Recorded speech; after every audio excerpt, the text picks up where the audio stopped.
Two students read the exact same chapter. One writes, Organizing means dividing work, and scores 1 out of 4. The other scores full marks because she used one structure examiners are trained to look for. I am going to give you that structure in the next 13 minutes, and by the end, you will be able to solve a board case study question you can't solve right now. So let's go. This is organizing, the second function of management, and one of the highest scoring topics in your ISC paper.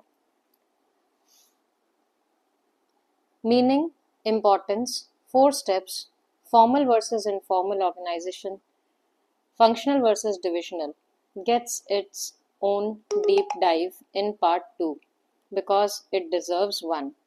Here's why this matters for your marks.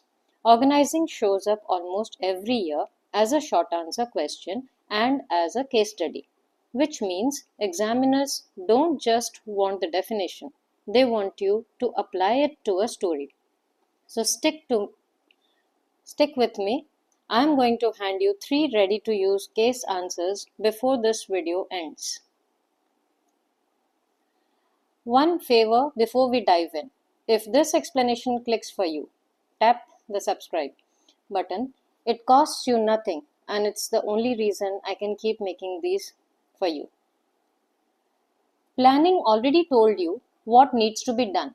Organizing answers the next 2 questions: who does it and how do they work together? That's it. That's the whole idea in one line.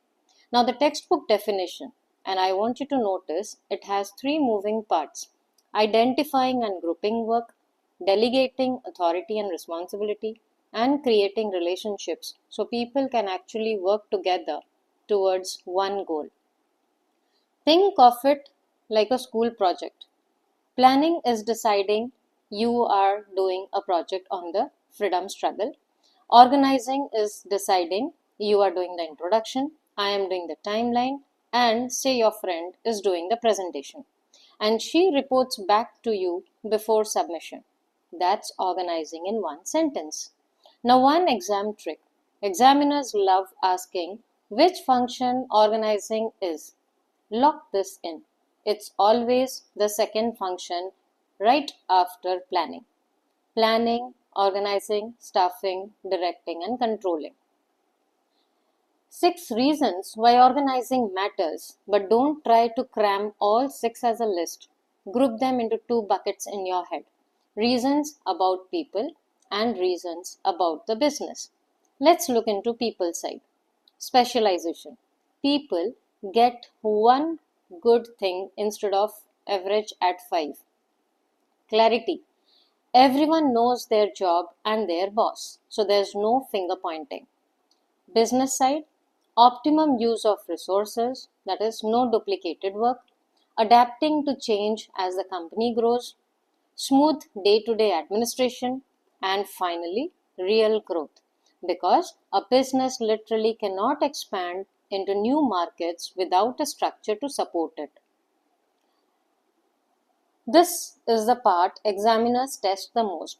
So here's a mnemonic: DDAR. Divide, departmentalize, assign, report. First step, divide. Break the total task into smaller jobs. Then after, group similar jobs together like production, sales, and finance, that is departmentalized. Then match each job to the person whose skill actually fits in, not just who's ever free. So that is called assign. And step 4 brings establishing reporting relationships, that is to fix exactly who reports to whom. So there's a clear chain of command. Now say it with me one more time in your head. Divide, departmentalize, assign, report. That's a guaranteed easy mark if this shows up as a 4-part answer. 2 ways to build the formal shape of a company, and this is the exact concept part 2 goes deep on.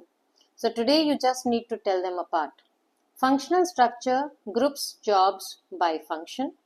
Production, marketing, finance. It's best for a single product, smaller company, easy to control, but coordination gets harder as the company grows. Divisional structure on the other side groups jobs by product line or region. Best for large multi-product companies, faster decisions, clear accountability per division, but it can duplicate resources across divisions. Here's the one-line test examiners use. Small and single product, that is functional. Big multi-product, multi-location is what? Divisional. Hold on to that sentence. It's going to solve one of your case studies in a few minutes. Formal organization is simple. It's the structure management builds on purpose. Deliberately created, written rules, a clear chain of command, all pointed at achieving one goal. Memory trick for this is formal starts with F. Fixed rules, official structure, follows the organizational chart. If you can say that phrase in an exam, you have basically written the full answer. Now the flip side. Informal organization is not built by anyone. It just occurs or happens. Friends, groups, lunch circles, WhatsApp chats are all that which cross departments. So remember, informal starts with I, that is interpersonal, born from interaction. No manual, no chart, and its superpower is speed. This is where the grapevine comes from, news that travels faster than any official memo. Don't try to memorize all 6 rows of this table. Just remember the one underlying difference. Formal is planned and official, informal is spontaneous and social. Every other row in this table is just that one idea restated 6 different ways. Now read this example, and this is exactly how a board question will describe it. A company like Infosys has HR, finance, delivery, sales, each with its own manager and reporting chain. That's the formal organization built on purpose. But the same employees also form yoga clubs, birthday groups, cross-team friend circles. Nobody designed that. It just grew. That's called informal organization. Running quietly alongside the formal one in the same company at the same time. That single example, one company, two structures happening together, is worth marks on its own if you can explain it in an answer. Now 6 rapid MCQs. Genuinely, here, let's take a self-test. Organizing is the second function of management. Yes. Next, grouping similar jobs into departments is called departmentalisation. A large multi-product company needs a divisional structure.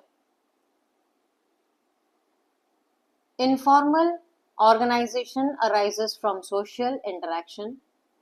The fastest unofficial channel is the grapevine. Fixing who reports to whom is the establishing reporting relationship, and the last of our DDAR steps. Remember, I promised you 3 ready-made answers. Here they are. Ria's father dividing, baking, packaging, delivery and fixing. Who reports to whom? That's the organizing function. That's your 1 mark answer. The textile company growing from 1 factory to 5, making different products across states. That's your Q for divisional structure. Say it's large, multi-product, multi-location. So functional would create coordination chaos, but divisional gives each factory clear accountability. Now the badminton group sharing office news outside official channels, that's informal organization. Spontaneous, social, no written rules, and if asked for 2 features, use arises spontaneously and no fixed structure. 15 seconds, everything we covered.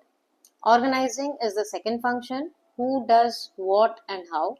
It matters for specialization, clarity, resources, and growth. The steps are divide, departmentalize, assign, report. Structure is functional versus divisional, and formal is planned and official, informal is spontaneous and social. That's part 1 done.